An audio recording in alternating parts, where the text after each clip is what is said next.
Y la verdad que pues, los inicios son durísimos, trabajas un montón de horas, lo reinviertes todo en el negocio, pero vale la pena porque, sobre todo, hacerlo joven. Sí. O sea, no muy joven, no tener experiencia, pero una época en la que tengas tiempo y mucha Y energía. energía. Como nosotros ahora, más o menos. Sí, con Sí, nuestra edad. justo. Y Pues, en tu experiencia como asesor de un fondo, ¿qué 3 criptomonedas no pueden faltar en el portafolio de un inversor cripto?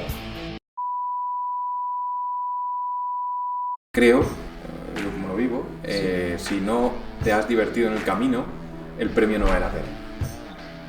O sea, si yo te digo que dentro de 20 años de estar trabajando al 100% sacrificado y siendo infeliz vas a tener 10 millones de euros,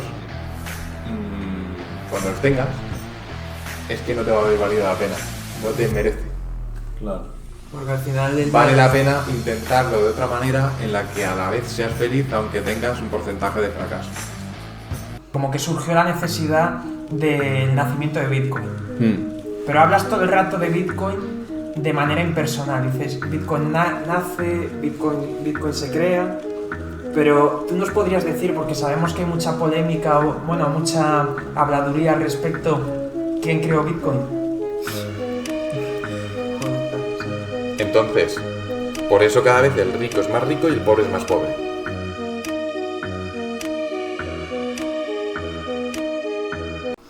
Buenas tardes, chicos, y bienvenidos un día más al Éxito en Chanclas.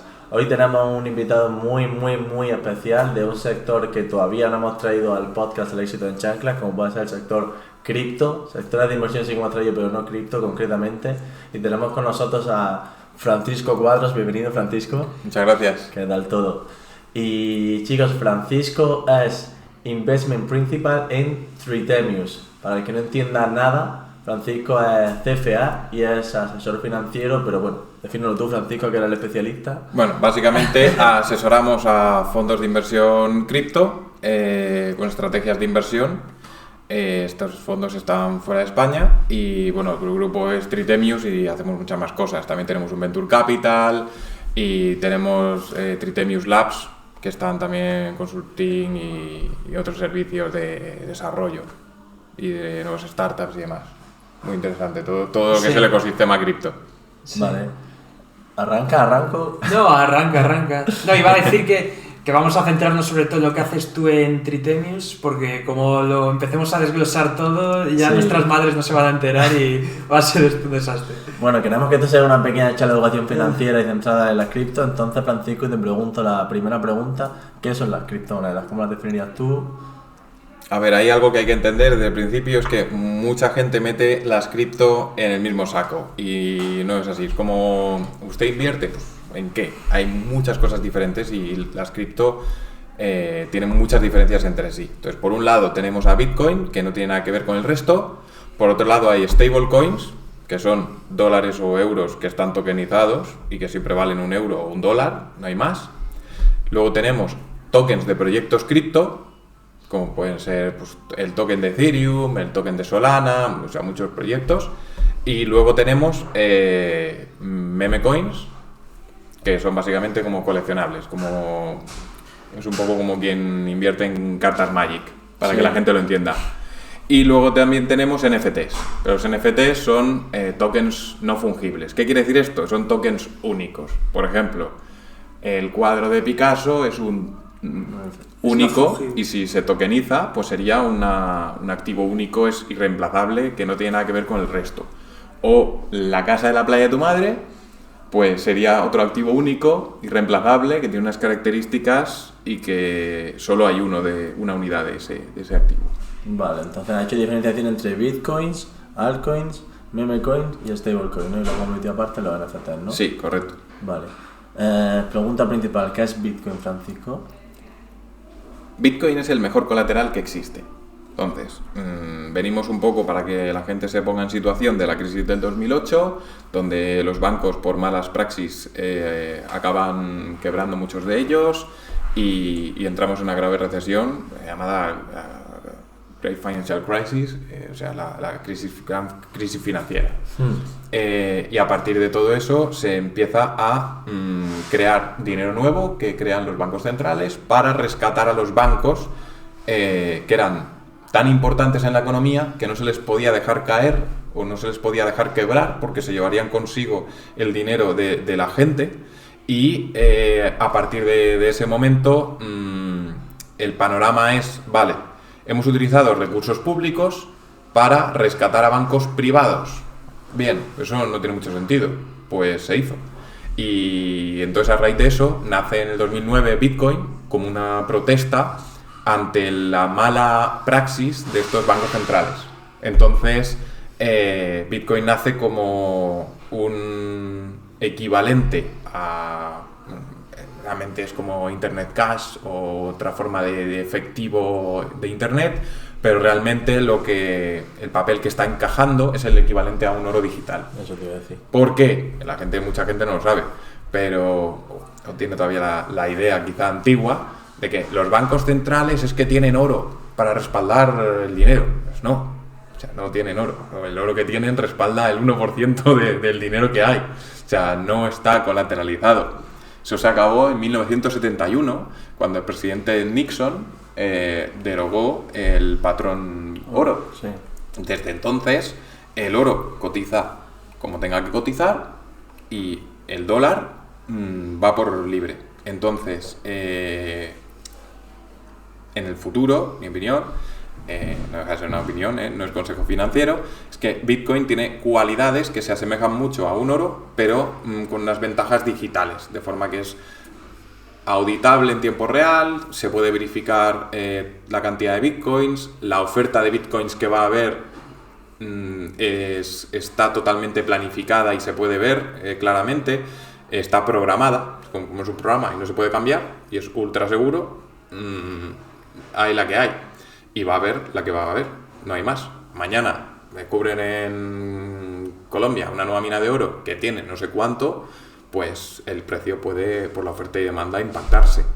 Pero por eso digo que Bitcoin sería el mejor colateral que existe, porque es trazable, claro, transparente y no puede haber más de 21 millones. O sea, su función principal para ti, Bitcoin, es un refugio de valor digital, por así decirlo. Sí, es oro 2.0.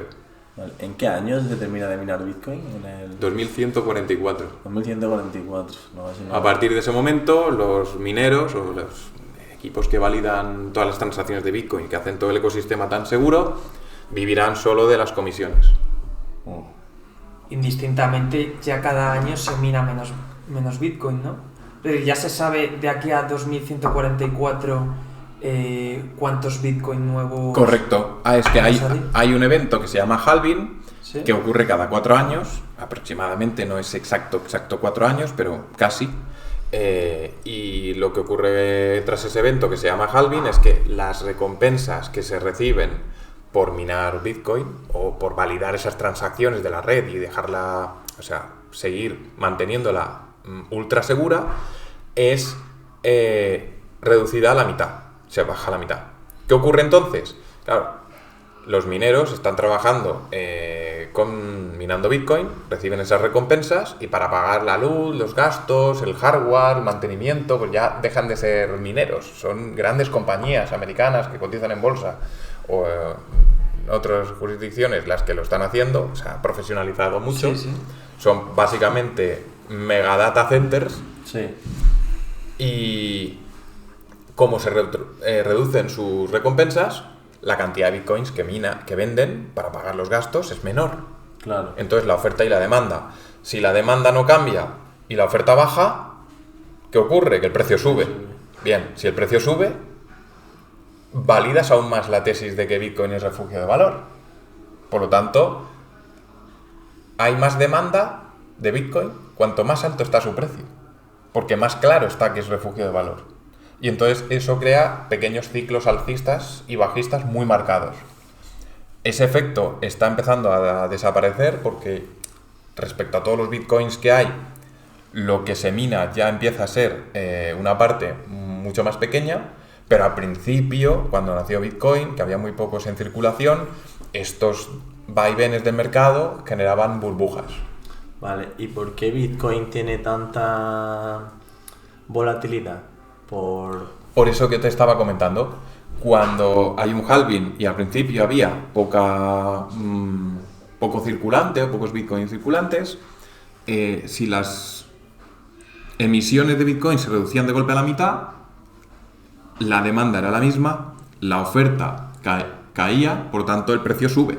Sí, pero Y de eso ocurría, o sea, eso lo que generaba era un ciclo alcista. Ese ciclo alcista empezaba porque Bitcoin subía, más gente lo compraba, como más gente lo compraba, menos gente lo quería vender, y eso acababa en una espiral exponencial que luego reventaba también, pues se generaba esa burbuja y caía a un valor por debajo del real. Y luego se recuperaba y a los siguientes ciclos ocurría otra vez lo mismo. Pero claro, cada ciclo iba cada vez es menos volátil. subiendo y cada ciclo es menos volátil y cada ciclo Bitcoin cae menos. Claro. Tiende a la estabilidad, ¿no? Tiende a ser menos volátil. Estabilidad. No es exactamente estable, Sí. o sea, no es estable, pues sigue siendo un activo de riesgo, muy volátil. Pero si ya lo la comparamos conoce. con el SP500 o con el Nasdaq, sigue siendo muy volátil Bitcoin, pero cada vez es menos volátil. Sí, que en unos años cuando se pueda analizar el track record de Bitcoin se verá como pues en 2050 la volatilidad es muy inferior a la que ha sido en 2020, por ejemplo. Justo, seguramente ¿Sabes? para aquella época la volatilidad se parezca pues, a la que tiene el Nasdaq, el SP500 o las acciones. Y yo antes de continuar, Francisco, quiero hacer hincapié también en una cosa porque, bueno, nos has explicado lo del 1971, cuando terminó el patrón oro y comenzó el patrón deuda, luego la crisis que vivimos en 2008, que con esto de que pues hay bancos muy grandes para caer, too big to fall, como que surgió la necesidad del nacimiento de Bitcoin. Pero hablas todo el rato de Bitcoin de manera impersonal. Dices, Bitcoin nace, Bitcoin se crea, pero tú nos podrías decir, porque sabemos que hay mucha polémica, mucha habladuría al respecto, ¿quién creó Bitcoin? Eso es una teoría, lo que va a decir es una teoría, ¿no? Esto es como yo igual él lo sabe y lo tenía callado y lo desvelar que del éxito de Hombre, chanclas. En mi opinión, Bitcoin es demasiado complejo y requiere demasiadas piezas y expertos como para que haya sido podido ser creado por una sola persona con el seudónimo de Satoshi Nakamoto. Esto tiene que haber sido algún grupo organizado Sí. y O sea, bien estás bastante financiado. convencido Sí. de ello. Y Si tuviera que apostar, dar un tiro al aire, Sí. esto totalmente ficción, ¿eh? A partir Sí, de aquí, todo esto es una película. En la barra del bar. Exactamente. Yo, si tuviera que apostar sin tener ni idea y demás, diría que fue el mismo gobierno americano cuando fue consciente de la espiral de deuda y de necesidad de impresión monetaria a partir del 2008. o Como sea, un plan de un plan B, precisamente, para poder migrar ese sistema financiero global otra vez a un patrón oro controlado. qué teoría bastante interesante. Por pero claro, ejemplo, si tuviera que ser, si yo fuera a Estados Unidos y dijera el poder del dólar se agota y lo que se habla hoy en día, la dominancia del poder del dólar del reino de Estados Unidos se está acabando, sí, pero creo que ellos mismos prefieren que se acabe y quede neutral y que no sea de nadie sí, a que acabe en manos de China, por Sí. ejemplo. qué buena la teoría, pero claro, según esto que dices, Bitcoin nació en 2010, no sé si sabes el día exacto. El primer bloque es en 2009. 2009. Sí. 2009. Y claro, según esto que dices, que empezaron a... Desarrollarlo El ya en origen de 2008. Bitcoin en 2008, no... porque Cuando en fueron mi cabeza- conscientes de la necesidad Claro, de yo pensaría rescate en el que estaban vendría llevando de a cabo. bastantes años atrás. Según tu teoría, de 2008 a 2009... Es que se- mucha tecnología ya estaba desarrollada. Ya O está sea, desarrollada. muchas de las piezas del puzzle que Pero conlleva no, Bitcoin. no con la idea concreta de crear Bitcoin, según lo que... No sé. No sé. Perdón. No, tranquilo. Sí. Muchas de las piezas que constituyen Bitcoin en su conjunto ya se habían desarrollado, ya eran tecnología conocida en aquella época. Sí. Principalmente el éxito de Bitcoin es solucionar el dilema de los generales bizantinos.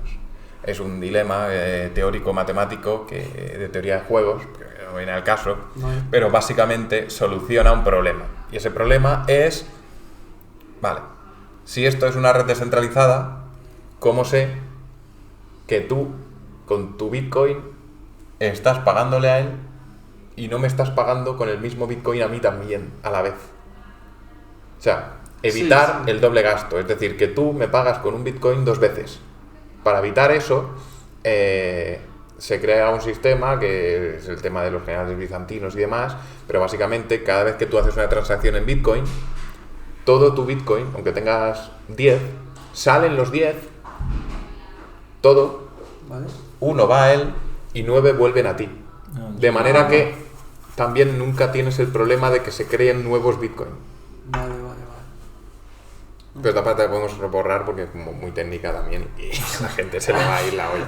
Bueno, seguro que a alguno le interesa. Sí. Bebe agua, no, chico, que te veo... Hablamos de Bitcoin y del Cena. Hablar mucho. Pues, en tu experiencia como asesor de un fondo, ¿qué 3 criptomonedas no pueden faltar en el portafolio de un inversor cripto? Antes de nada decir que lo más importante es gestionar el tamaño de las posiciones, no meter todo en cripto porque es lo que más sube o más ha subido en los últimos años. Hacer las cosas un poco Con cabeza. exactamente, un poco de sentido común. Es un activo muy bueno y yo recomiendo tener en Bitcoin, y los 3 activos serían Bitcoin, Ethereum y stablecoins. ¿Por qué? Pues Bitcoin tiene un éxito a largo plazo, sería el equivalente a ese oro digital. Ahora mismo hay ETFs, lo están metiendo en las carteras de los fondos americanos de pensiones, o sea, ya no es Bitcoin ese invento de la gente que... ¿Hay fondos en América que se indexan de pensión en América? Hay fondos de América de pensiones que invierten en Bitcoin porcentaje.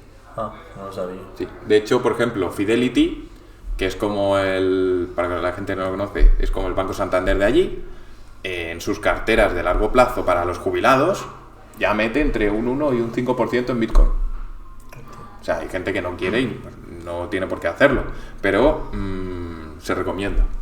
Está Al menos lejos tener eso ese en 1 España, o ¿no? 5%.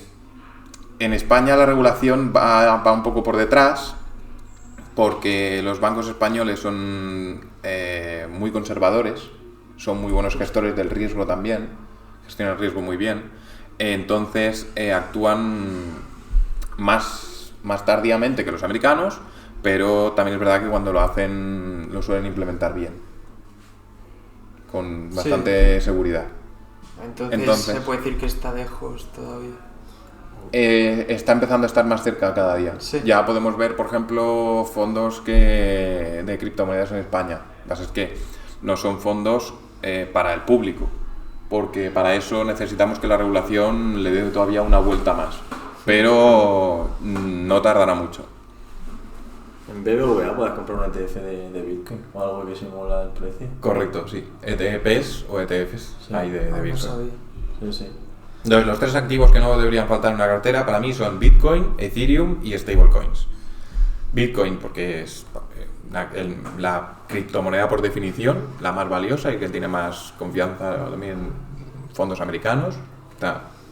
La segunda, que tiene un ETF que está funcionando, por ejemplo, por BlackRock, es Ethereum, que en los últimos meses ha funcionado muy mal, pero que sigue teniendo un potencial increíble y es donde se está construyendo todas las finanzas descentralizadas. Solo explica un poco a la gente que es Ethereum. De manera lo más sencillo que pueda. Vale. Ethereum, para la gente para que lo entiendan, es como la Internet del dinero. Entonces, en el momento que cualquier transacción financiera es un contrato normalmente. O sea, tú me contratas un servicio o tú me das un préstamo o me vas a cobrar los intereses, todo eso es un contrato. Ethereum permite hacer todo eso de forma programada. O sea, básicamente es código. de manera que es automatizar una enorme cantidad de cosas del día a día del trabajo de forma, primero, ultra segura, porque Ethereum no ha sido hackeada lo que es la red nunca, salvo en de DAO una vez, que se hizo una DAO, pero no hackearon a Ethereum, sino hackearon una DAO que crearon para gestionar Ethereum. Y entonces fue cuando ocurrió el fork de Bitcoin, de Ethereum. El fork es que existía Ethereum y acabaron existiendo dos Ethereums. Uno que es el hackeado, que ahí se quedó, que vale ya hoy muy poco, y uno es el que deshizo esas transacciones, volvió a no estar hackeado y empezó desde entonces. Sí, me acuerdo. Justo. Entonces, básicamente, Ethereum es la Internet del dinero donde cualquier persona puede ejecutar transacciones financieras y contratos como con el notario, pero virtualmente. Y no tiene normalmente riesgos de contrapartida, en función de cómo esté programado el contrato, pero puede no tener riesgo de contrapartida. Vale. ¿Qué podemos hacer en Ethereum? Operaciones financieras, por ejemplo, que podemos hacer en Ethereum. Un montón de cosas. O sea, básicamente casi todo lo que una persona normal puede hacer en su vida diaria normal. Ejemplo, enviar dinero a un amigo, pagar cualquier factura en una divisa o en otra, enviando, siempre te acepten algo de criptomoneda, por ejemplo, pero pagar en dólares se puede hacer perfectamente.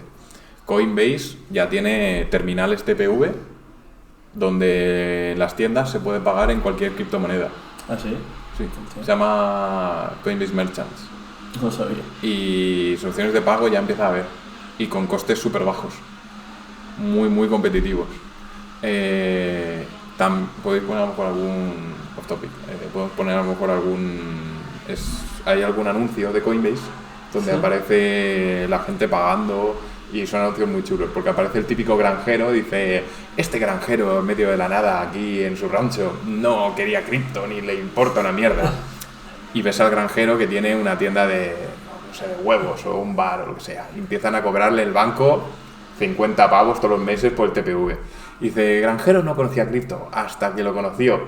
Y entonces ahora el granjero se pone como muy contento, ¿sabes? Porque cada mes se ahorra 50 pavos.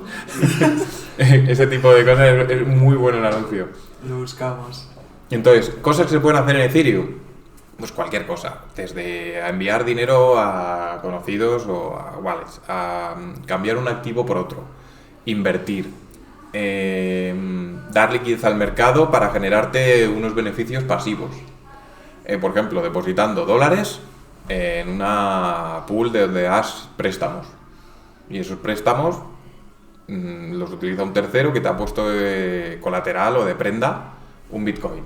Pues bien, si no te paga, eso se liquida automáticamente, lo hace todo el contrato. Pero tú te estás generando un 3, un 5, un 6% rentabilidad sin hacer nada. Se puede pedir préstamos también. Se puede menos prácticamente de todo. Se pueden cambiar tipos de interés. O sea, menos hipotecas prácticamente todo, ¿no? Se pueden hacer casi todo. Se pueden sacar tarjetas Visa que estén asociadas a una wallet. Y entonces tú ya no tienes que estar preocupándote de la wallet, tal, no. Tú tienes tu tarjeta Visa y vas comprando el café o lo que tú quieras. Que eso la gente, tío, la imagen que tengo yo en España por lo menos, gente ve la cripto como un activo de inversión que sube, baja mucho, que te puede hacer rico, que tal. Pero yo creo que el mundo de las DeFi no está explorado todavía, no, la gente no tiene mucha idea de... Esto que acabo de explicar, no sé qué porcentaje de los chancletos, que eso en nuestra comunidad lo sabría, pero apostaría que es un porcentaje bajo. Sí, un 1% seguro. En mi opinión, todo esto acabará como siendo una infraestructura que irá por detrás y será automática y hará que la gente pues pague menos comisiones a los bancos y sea todo más eficiente. Pero al final la gente tendrá una aplicación con la que podrá enviar dinero a un colega, pedir un préstamo o invertir. Y por detrás, todas estas soluciones blockchain serán las que manejen y gestionen los activos de una forma más eficiente y con menos intermediarios y con menos riesgo que los bancos. Pero será parte de la infraestructura, por así decir. La gente no se conectará a las aplicaciones, pedirá en blockchain préstamos, no. Pero Habrá una aplicación que será muy fácil de usar, donde todo irá conectado por detrás. Y con los bancos totalmente apartados, ¿tú crees? Los bancos tendrán que adaptarse como se adaptan cuando hay nuevas tecnologías en cualquier industria. Cuando nació el email, Correos se adaptó. Y ahora hace sobre todo paquetería. Entonces, hay que adaptarse. Ya, lo que pasa es que el email y correo, al final los bancos son dinero y el dinero es confianza. Y no porque la cripto no tenga valor, sino porque la falta de educación financiera para mí es tan grande que como para quitarle confianza a un banco yo lo veo imposible prácticamente en la sociedad. Claro, es que... Hasta que pasa lo que pasa. Bueno, eso el tiempo lo dirá, no lo sé. No, pero no es el tiempo, lo hemos visto en el 2008 con corralitos en Grecia, que la gente no podía sacar más de X dinero del cajero, sí, aunque tuviera lo que tuviera. ¿Qué confianza en el banco es ese, si está tu dinero y no puedes sacarlo? La gente que nos esté escuchando, que tenga mucho dinero, intenta hacer una transferencia de más de 20.000 euros a Francia para comprarte lo que sea o cualquier cosa. Te piden explicaciones. Eso pasa hoy, sigue usando el banco, ¿eh? Eso Claro, ya pasa ahora mismo. Eso pasa hoy, por eso entonces, cuando la gente vea que existen posibilidades o neobancos que permiten actuar con total libertad y no te ponen ningún problema, pues la gente poco a poco se irá pasando. Para mí, uno de los factores que ha hecho que los bancos tradicionales pierdan más clientes es: tú tienes tu dinero en Santander y a nadie le dan un duro. Tú tienes dinero en neobancos y ya te dan un 3%, un porcentaje acorde al tipo de interés. Tú tienes tu porcentaje en blockchain y empiezan a darte incluso más. Entonces, es una cuestión de adaptarse. Sí, pero ¿cómo lo gestionando. transmites? Porque Álvaro te ha preguntado sobre las 3 criptomonedas más fuertes o que tú más recomendarías y nos cuentas que con Ethereum puedes hacer de todo, casi de todo. Sí. Pero ¿cómo eres tú capaz en un speech de 1 minuto de transmitir a una persona, a un chancleto? Los chancletos son nuestros oyentes, exacto. Que desconozca totalmente en unas criptomonedas el por qué es seguro, por qué lo puede usar, por qué le va a ir mejor, así que dejándose aconsejar por lo que le digan en una entidad financiera, en un banco, donde sea. Vale.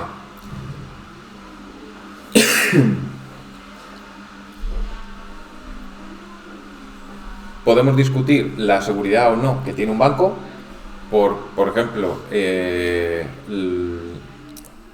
el fondo de protección de depósitos que hay, que te garantiza 100.000 euros. 100.000 euros. La gente que tenga más de 100.000 euros, si el banco quiebra, recibe 100.000 euros. Si tienes 10 millones, recibes 100.000 euros. Punto. Y eso es un riesgo para la gente que lo tiene. Sí. Entonces, claro, acabas depositando ese dinero en otros vehículos, o en monetarios, o en fondos, en serie de cosas, para reducir ese riesgo. En el Banco de España también lo puedes depositar, para que te dan un interés. Pero que los bancos sean más o menos seguros, o sea, los bancos tienen riesgo sistémico. O sea, los bancos, cuando se analizan financieramente, se dice que son cajas negras. ¿Por qué se dicen que son cajas negras? Porque nadie sabe lo que tienen. El Deutsche Bank tiene miles de millones en derivados. ¿Esos derivados financieros qué son? Ahí lo sabe. Sabe que son derivados financieros, pero no hay una auditoría o no se sabe claramente qué es exactamente lo que tiene el Deutsche Bank. Entonces, mañana el Deutsche Bank puede reventar, podría reventar. Y si revienta, ¿quién se lleva? Mucha gente. A otros bancos, un efecto dominó. Entonces,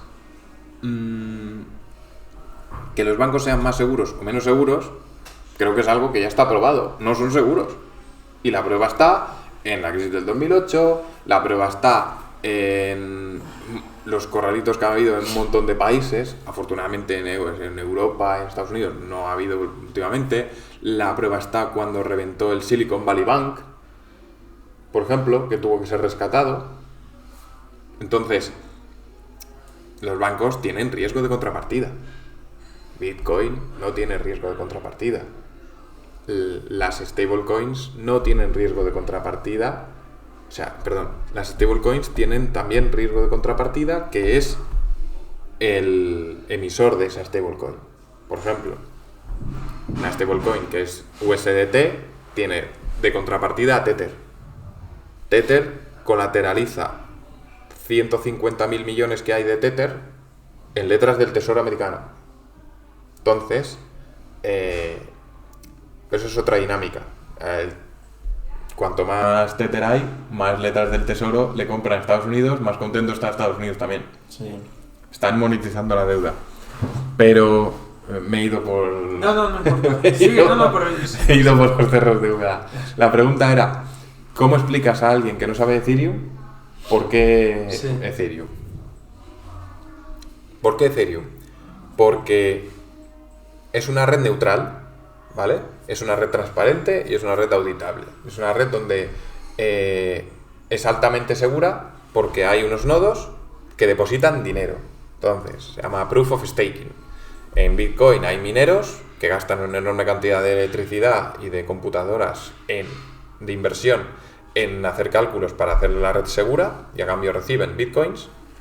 En Ethereum en vez de Bitcoins, reciben Ethereums, pero en vez de ser un enorme gasto energético que no es verde, que no es ecológico y demás, es Proof of Pasta, Proof of dinero. Entonces, los nodos depositan grandes cantidades de dinero en Ethereum, que la ponen de colateral. Si validan transacciones que son incorrectas, entonces pierden ese dinero. Son penalizados. Entonces, claro, no van a colar ninguna transacción incorrecta porque se están jugando su dinero. Y es mucho.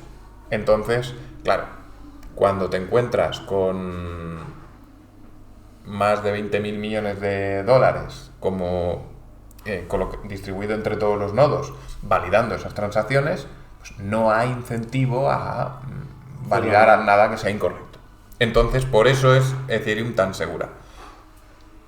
Y como son contratos virtuales que no se pueden cambiar, lo que hay es lo que hay y se va a ejecutar. Entonces, el riesgo de contrapartida, si el programa está bien hecho o el código se ha implementado bien, no va a existir ese riesgo de contrapartida. Te voy a poner un ejemplo. Tú depositas un Bitcoin y pides un préstamo a él. Sí. Y él te deja $20.000. Si tú no le pagas el préstamo de vuelta, tu Bitcoin, el contrato virtual automáticamente lo vende a mercado, le paga a él su deuda, sus intereses y su penalización y te devuelve el resto. Se puede programar y no hay riesgo de contrapartida. Y tú no hay nada que no puedas hacer para evitar pagarle a él. De forma que él está tranquilo. Y eso ocurre cada día en la cadena de bloques. Entonces, todas estas cosas lo que hacen es hacer el sistema más eficiente y crear una infraestructura financiera sin riesgos bancarios, que es un problema hoy en día. Y todo transparente. No, sí, corrupción, todo esto que ocurre y que es Vox Populi, empieza a desaparecer porque todas las transacciones empiezan a ser trazables. Sí, y a mí de hecho sí me convences. Y volviendo al... Es decir, voy a salir de aquí a comprar Ethereum como un loco y... Está barato ahora. Sí, ha bajado bastante. No, pero se entiende, o sea, y la explicación encima del ejemplo que das es muy bueno. Yo creo que para que una persona de a pie gane confianza en las criptomonedas de manera general, yo creo que no tiene que ir tanto el discurso como criticando la poca seguridad que pueda haber en los bancos y tal, porque yo creo que eso no lo acaban de creer por mucho que hayan vivido la crisis de 2008 y tal, sino explicando más este tipo... La seguridad, sí. Sí, lo que ejemplos básicos como este que nos has puesto. Y no obstante, creo que el mayor gap para que la gente común, incluyéndome a mí, cualquiera de la calle, lo entienda, es el poco entendimiento, el poco conocimiento que hay acerca de toda la tecnología que hay detrás, ¿sabes? Que esto yo creo que es donde está el mayor... Justo, principalmente esa tecnología se va a acabar adoptando porque es más eficiente. Tiene menos riesgos, es más rápida y tiene menos intermediarios. Y como no tiene intermediarios, porque en un contrato virtual no hace falta ese intermediario, acaba habiendo mucha más eficiencia en el mercado y es mejor para los usuarios. Entonces, como los Sí. usuarios van a obtener mejores tarifas o mejores precios o mejores condiciones usando eso, pues van a acabar usando eso. Entonces es una cuestión simplemente de qué es más barato y fácil para el usuario. Ya. Entonces, Ok. pedir un préstamo de 30.000 euros en el banco, ¿cuánto tiempo tarda? ¿Cuánto cuesta? ¿Cuántas horas de Sí, sí, empleados justo. tiene? Un contrato virtual es clicar, ¡pum! Ya está. Entonces, ojalá pudiera enseñaros, pero se puede pedir un préstamo de $10 poniendo el colateral en nada, 30 segundos. Ya. Entonces, a Sí, ese tipo ahí de es donde cosas... veo el gap justo en lo que dices, en un contrato virtual, que al ser todo virtual, como la gente común no... De Justo. hecho, lo hablábamos detrás de cámaras antes de entrar, que te hemos preguntado si tú sabías acerca del porcentaje de españoles que invierten en criptomonedas o que usan criptomonedas, que no se sabe, pero que entendemos, yo creo, todos aquí Muy que bajo. tiene que ser ínfimo, sí. No hay mucho. En Estados Unidos, Claro. por ejemplo, que la gente invierte más. De todas formas, dentro de Europa, España creo que es de los índices más altos. Pero en Estados Unidos está en torno al 15-20% de la población. Lo que Claro, pasa es está que, mucho más naturalizado ahí. claro, pero ¿qué ocurre? Que mucha gente, esas encuestas para mí no están 100% bien hechas, ¿Sí? porque cuentan gente que invierte en criptoactivos y ahí meten de todo. Ya. Gente que tiene criptodivisas, que tiene tal. No es exactamente así, porque ahí hay memes, hay de todo. Entonces, gente con inversión seria que realmente invierte en Bitcoin, Ethereum, en cosas serias, con una perspectiva a largo plazo, con un planteamiento serio, hay menos aún. Vale. Justo. Volviendo a la pregunta que nos desviamos como siempre, que planteamos preguntas en este podcast. Hemos dicho Bitcoin, Ethereum y la tercera, USDC o stablecoins. Stablecoin. Puede ser EURC, puede ser cualquier stablecoin. ¿Por qué? Porque son activos de tremenda volatilidad. Entonces, cuando estás empezando a invertir, pues, compras y lo mejor para empezar es hacer DCA. Hacer unas compras cada X tiempo. Venga, pues voy a comprar $50 o 50 euros de Bitcoin al mes y te olvidas. Y da igual que el precio suba que baje. ¿Por qué? Pues normalmente cuando el precio de Bitcoin está abajo, suele estar bajo bastante tiempo, entonces suele tener oportunidades de ir haciendo esa estrategia de DCA durante bastante tiempo, y eso mejora mucho y te da a ti también mucho menos, te quita estrés, pues el problema es, venga, compro, Sí, ¿cuándo antes de compro? estar- Me estresa esa decisión, compro ahora, compro todo, sube mucho, me lo estoy perdiendo, entonces todo eso estresa. Por eso, tener un porcentaje en stablecoins para ir haciendo esa estrategia de ir alocando una cantidad poco a poco cada cierto tiempo, da salud mental, Claro, por un lado, claro. y te da cancha a que si mañana, pues como ha pasado ahora, que Trump se ha vuelto loco y ha caído todo, pues te permite entrar a mucho mejor precio.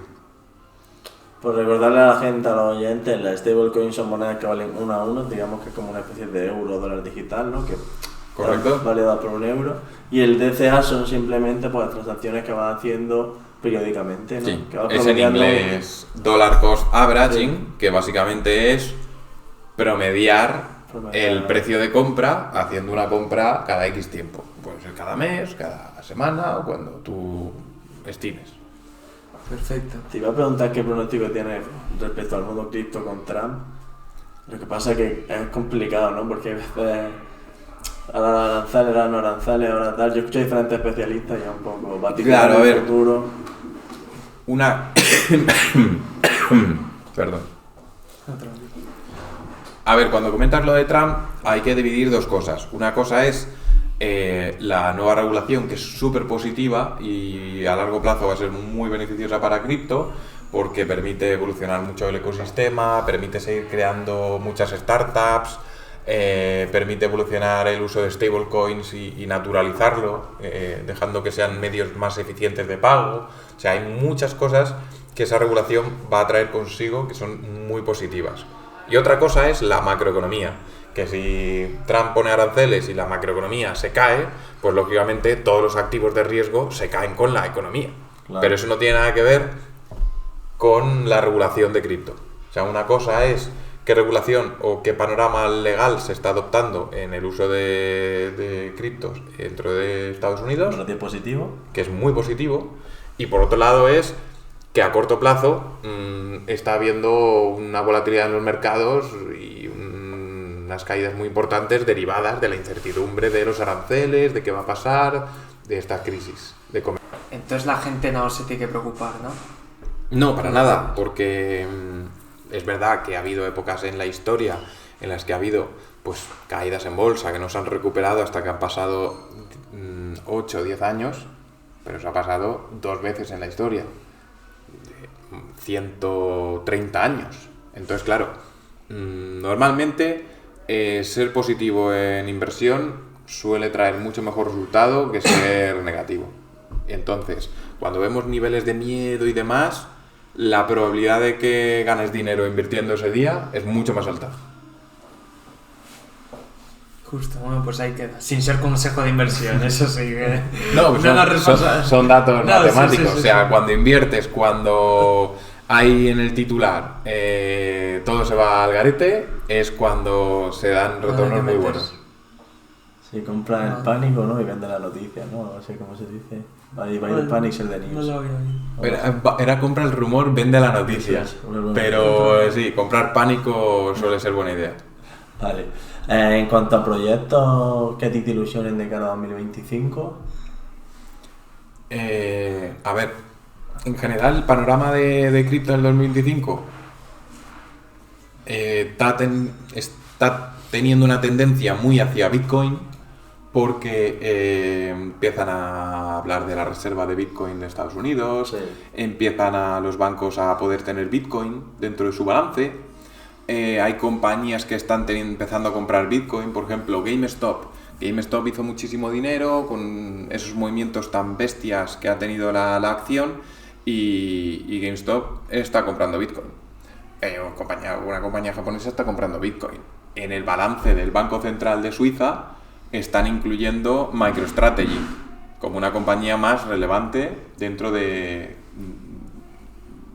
portfolio Sí. de Estados Unidos. Entonces, también entra MicroStrategy, que básicamente lo único que hace es comprar Bitcoin con deuda. Entonces, es una apuesta como apalancada a Bitcoin. Que luego veremos si tiene o no sentido, porque la empresa cotiza por mayor precio que los Bitcoin que tiene. Que ahí ya se puede hablar de si la empresa puede generar o no valor. Pero eso es otro tema. Entonces,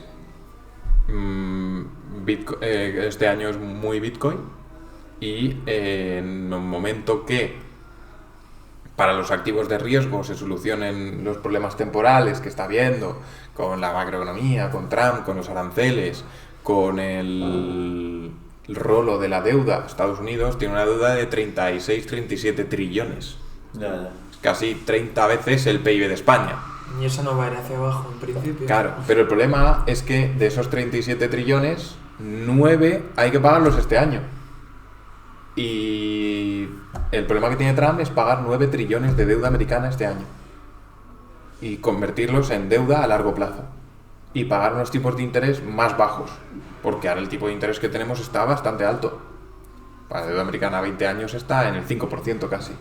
Entonces 5% por tu deuda, básicamente, para que la gente nos entienda, es Sí. como si fuera la hipoteca del país. Entonces, si tú haces una hipoteca fija al 5%, estás mucho más chungo que si consigues hacer la hipoteca al 1%. Díselo a los que lo hicieron en el COVID. Entonces, es más o menos, esa es la situación actual de Estados Unidos, y porque la gente está preocupada. Pero si todo eso se soluciona, que siempre acaba solucionándose, va a haber un mercado muy positivo también, tanto para bolsa como para altcoins, Ethereum y demás. Renta variable en general, ¿no? Activos de riesgo. Activos de riesgo.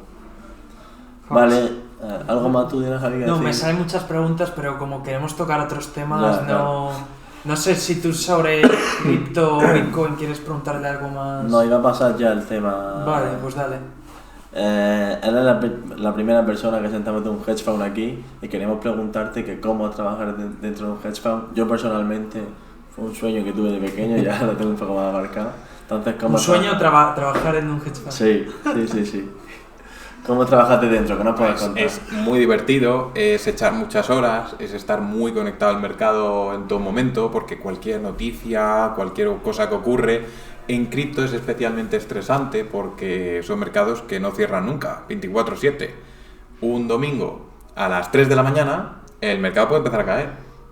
Entonces, claro, es un mercado que te requiere ser muy dinámico, ser rápido, tomar decisiones bajo presión y la única solución para eso es hacer bien los deberes. ¿Cómo hacemos bien los deberes? Analizando muy bien los proyectos que hay y centrándonos en aquellos que realmente pues, tienen fundamentales y tienen un valor que están creando a largo plazo. Pues claro, hay muchas criptos que ni siquiera tienen modelo de negocio. Entonces, quitando Bitcoin, quitando stablecoins y meme coins y NFTs y todo esto, y centrándonos un poco en los altcoins, hay altcoins que cada altcoin representa un proyecto. Ese proyecto puede tener beneficio, puede no tener beneficio, puede ser una organización que se han montado unos amigos para hacer cosas, puede no tener ánimo de lucro. Entonces, claro, hay muchas altcoins. Cada una tiene detrás un proyecto, unas historias diferentes. Entonces, nosotros analizamos los más importantes y vemos cuáles tienen un modelo de negocio claro. Y ese modelo de negocio genere dinero y que el precio sea razonable para el potencial que tiene. Entonces, es invertir en buenos proyectos, ¿no? En proyectos con modelo de negocio claro, que generen beneficio y demás. Podría decir que es equivalente a un value investing dentro de cripto, no exactamente, pero para que la gente haga un poco el símil. Vale, y aparte de su modelo de negocio, ¿qué es lo que miráis en esos proyectos? Hacemos una due diligence, muy profunda. Nos fijamos en los founders, nos fijamos en los inversores iniciales del proyecto, nos fijamos en cómo están los equipos gestionados y si están creciendo, si reclutan gente, si siguen buscando profesionales serios. Hay proyectos, por ejemplo, que contratan muchos ingenieros y proyectos que contratan mucha gente de marketing. ¿Qué te dice eso? Pues te da muchas pistas. Hay gente que quiere subir el precio del token y gente que quiere crear valor a largo plazo. O sea, prefieres ingenieros. Claro, obviamente. Entonces es mucho mejor construir herramientas que en el futuro tengan un uso y una tal que hablar mucho de tu token en las redes sociales porque entonces el precio sube. Pues sí, puedes traer aquí a famosos para que hablen de tu token y poder colocar tu token a un precio alto, pero no es el token que me gustaría tener en un portfolio. Claro. Sí, y luego, pero es que paralelamente, es decir, porque tú ya no, antes con el tema de las criptomonedas, diciendo, es bueno también tener parte de la cartera en stablecoins porque te da tranquilidad, que es un mundo muy estresante, eso para el inversor. Ya tú que te dedicas profesionalmente al mundo cripto, el estrés imagino que tiene que ser elevado, porque aparte de tener que analizar los proyectos a fondo, eso, que si ves los founders, que si ves cuál es un poco el modelo de negocio, Justo. Paralelamente tienes que estar muy puesto en la actualidad, Sí. que encima es muy variante de todas las criptomonedas y todo el mundillo. No Justo sé si como dices, uno de los casos, como ejemplo, es que hace poco quebró, bueno, que no exactamente quebró, pero cayó más de un 90% el token de Mantra, OM, que es muy famoso, tenía una capitalización de más de 6.000 millones. Pues desaparecieron 5.000 millones del mercado en 24 horas, de un día para otro. Entonces, mucha gente quería ese proyecto. Nosotros no teníamos ese proyecto porque para nosotros no cumplía unos fundamentales que tiene que tener un proyecto que sea viable a largo plazo. aceptasteis bien. Pero, y luego pasan como estas cosas. Por eso comentaba que es muy importante la parte de research y de hacer los deberes bien para poder invertir en activos que sean sólidos. Por eso te quería preguntar, Francisco, que no sé si nos puedes contar cómo es un día en tu vida, en este sentido. Es decir, tú te levantas y no sé qué... Lo primero que ves es el mercado. Sí, Sí. Literalmente, pero ¿cómo El mercado son optimizas gráficas tu o- tiempo? Porque, ¿sabes? Perdón.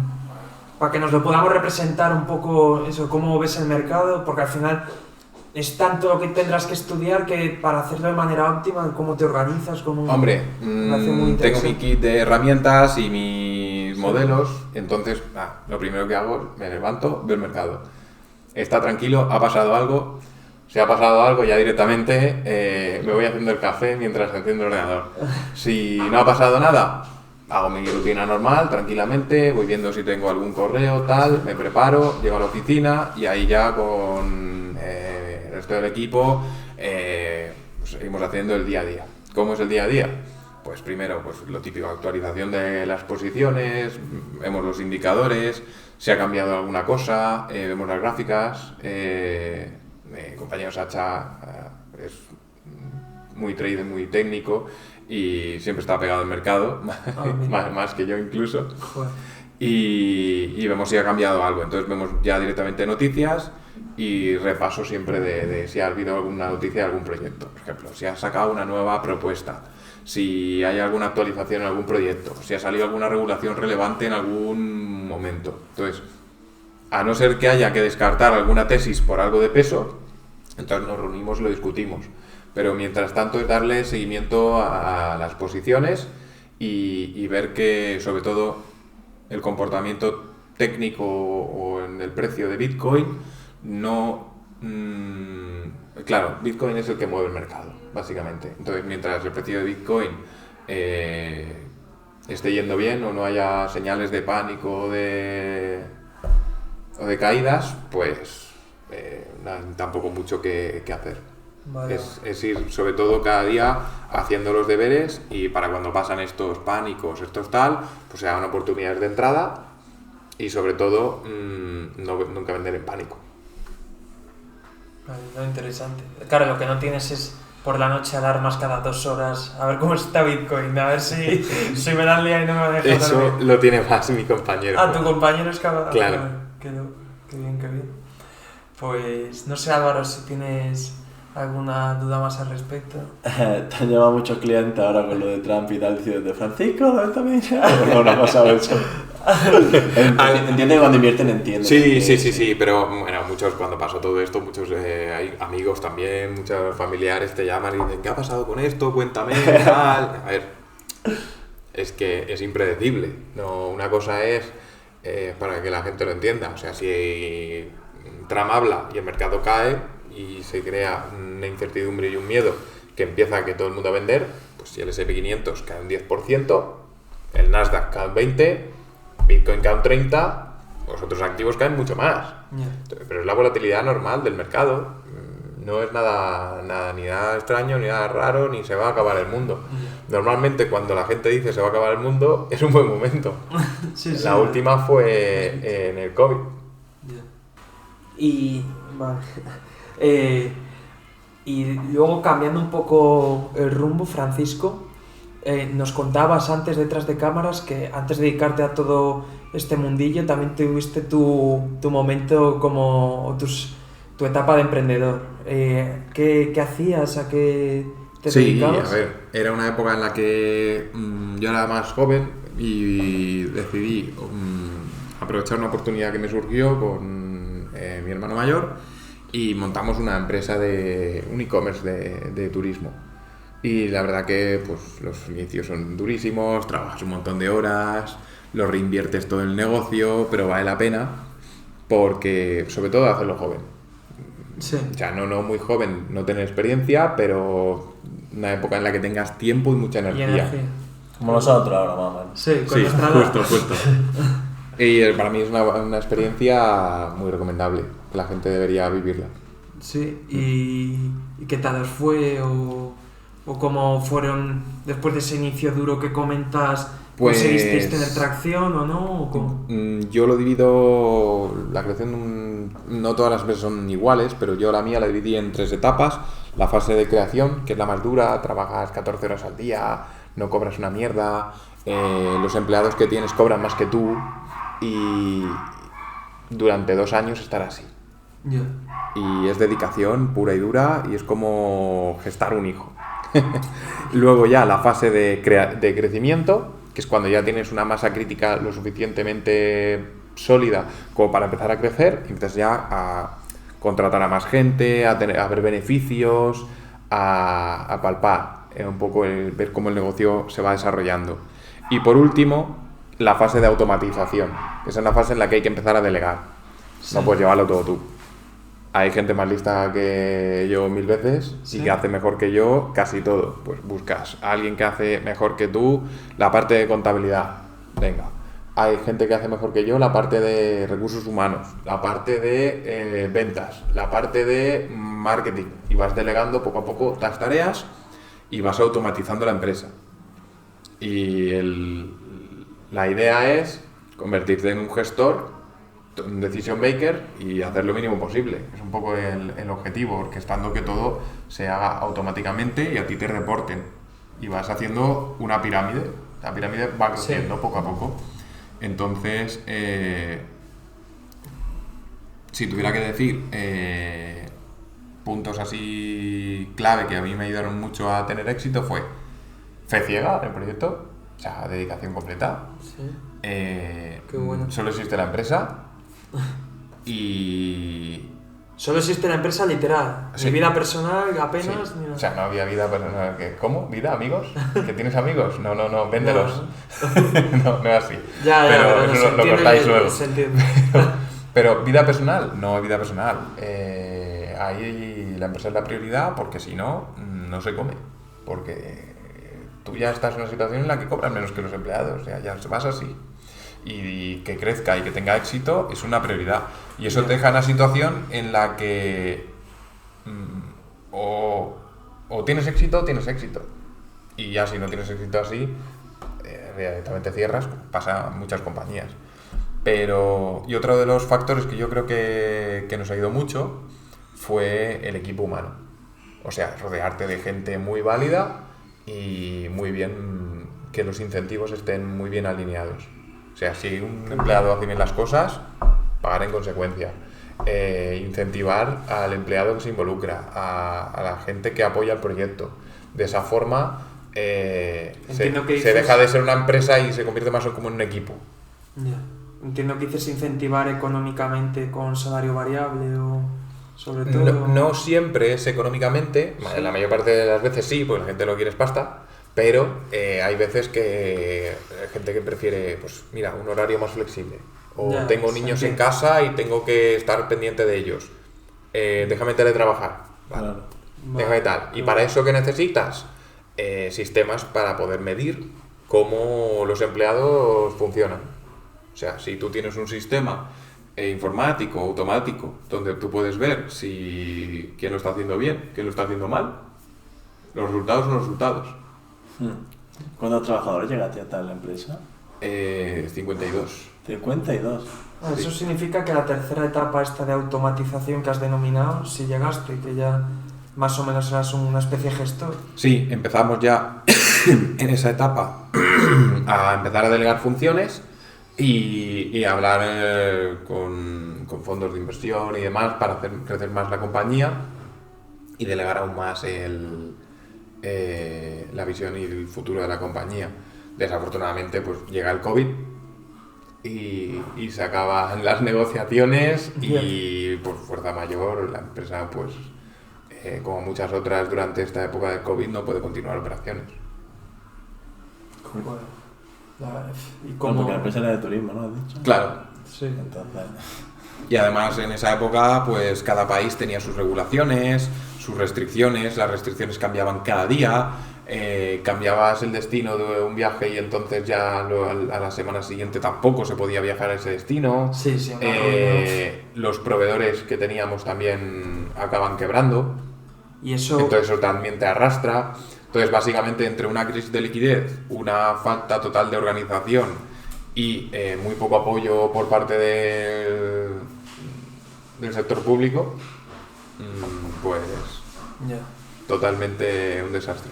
Y a nivel personal, ¿cómo se siente eso después de todo lo que imagino que lucharías por levantar la empresa, por tirar adelante, hacerla crecer? ¿Cómo fue esa época en la que no voy a decir que todo se echó a perder, pero... Claro, ahora la volatilidad la aguanto bien.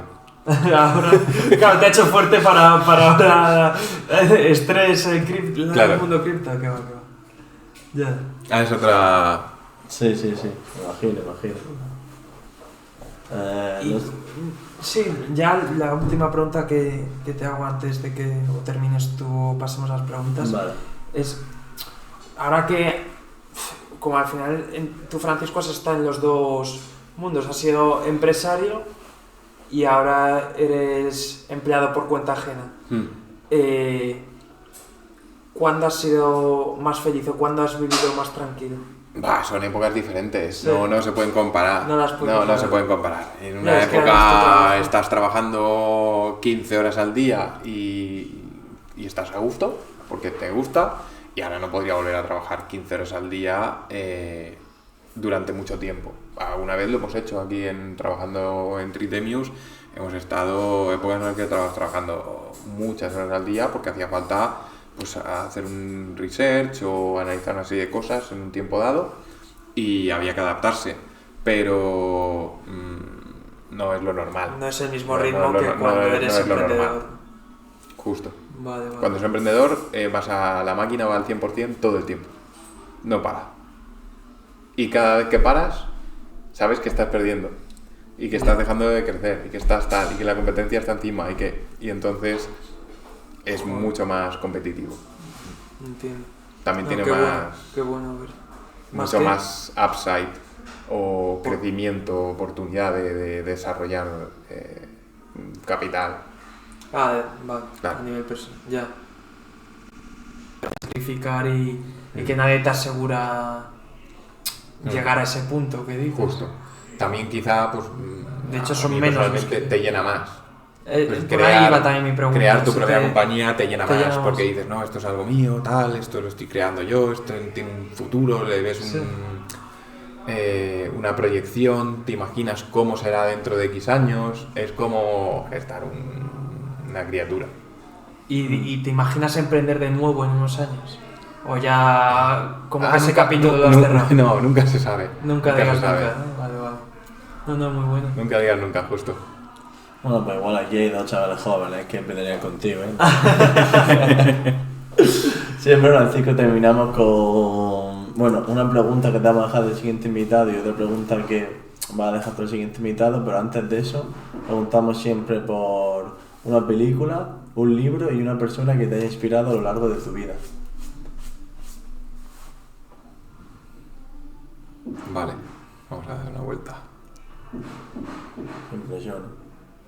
Una película Matrix, Matrix. 100%, sí. Oh, mira, no lo Te había dicho. te hace ver el mundo de manera diferente y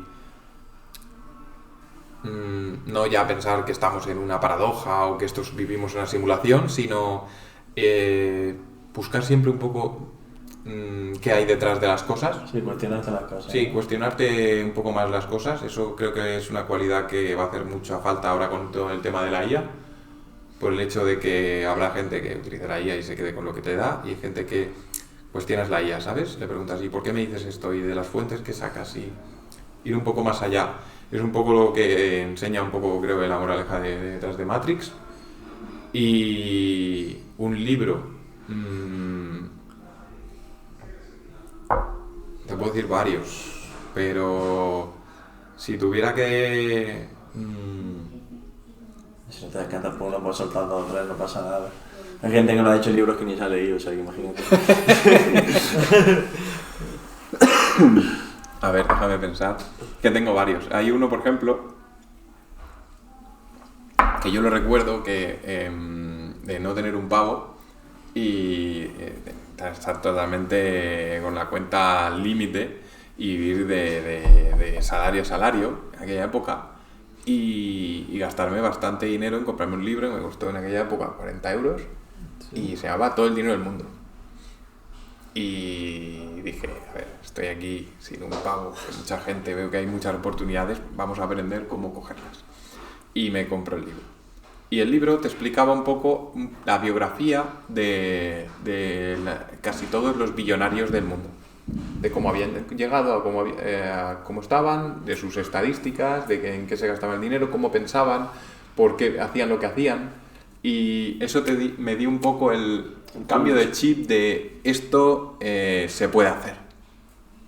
Y había un dato muy curioso en el libro que me llamaba mucha atención y era que la mayoría de los billonarios del mundo no han estudiado.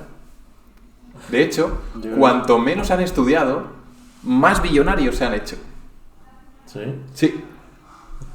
Pero o sea, no- es curioso que cuantos menos másters, menos doctorados, menos educación universitaria tienen,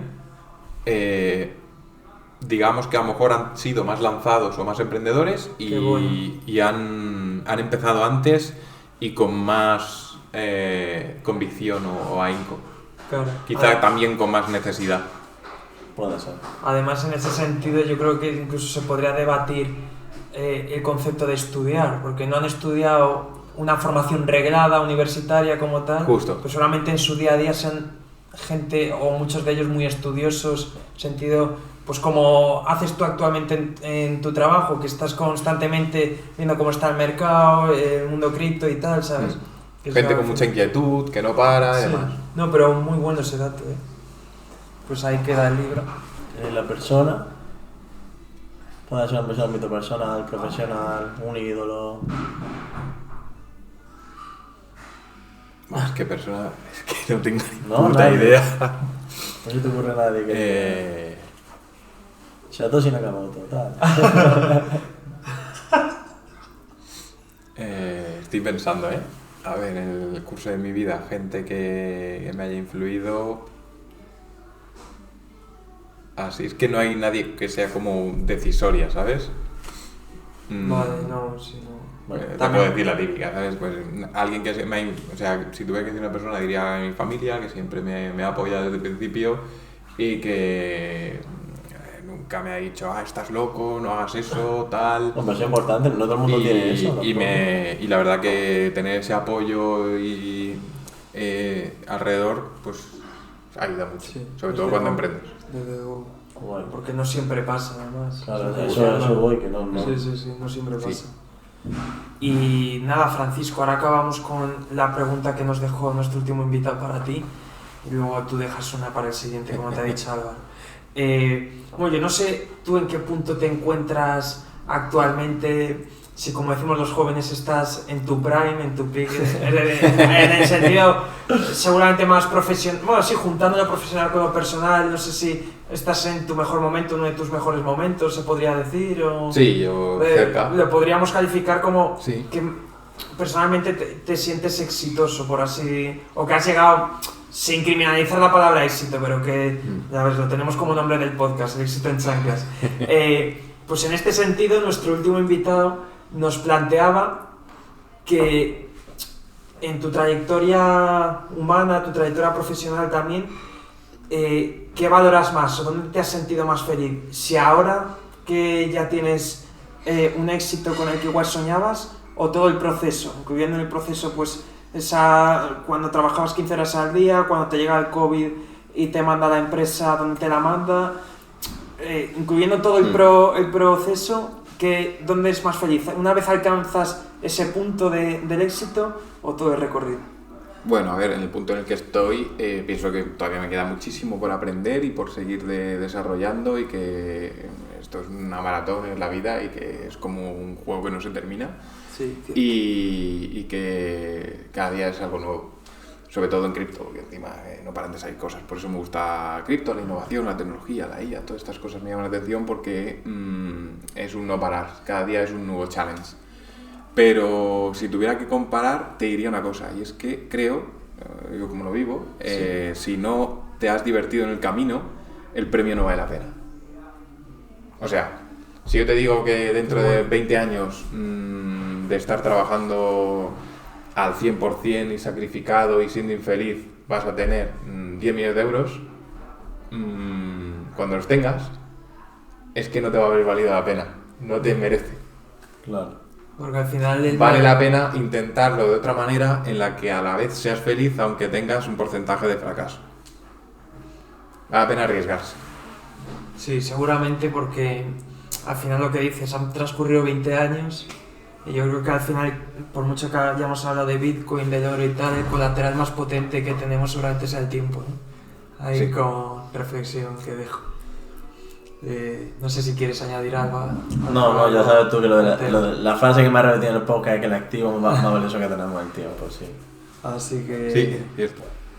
Que bueno, ahora deja una pregunta al siguiente invitado, a ver qué se te ocurre. Tenemos a tantos perfiles, Javi, que ya no sabes por dónde van a salir. Claro, justo. Puedo hacer una pregunta, el siguiente invitado no va a saber quién es, pero bueno, un empresario o no empresario quizá. Una pregunta que nos puede hacer a Javi y a mí, personal, profesional, como quiera. Pues me voy a copiar de Broncano y voy a decir que le preguntéis cuánto dinero tiene. Pues ahí queda, me parece bastante bueno. Sí, si no os la Bastante responde, que a bueno. veces pasa en Broncano, le decís que... Lo del sexo también.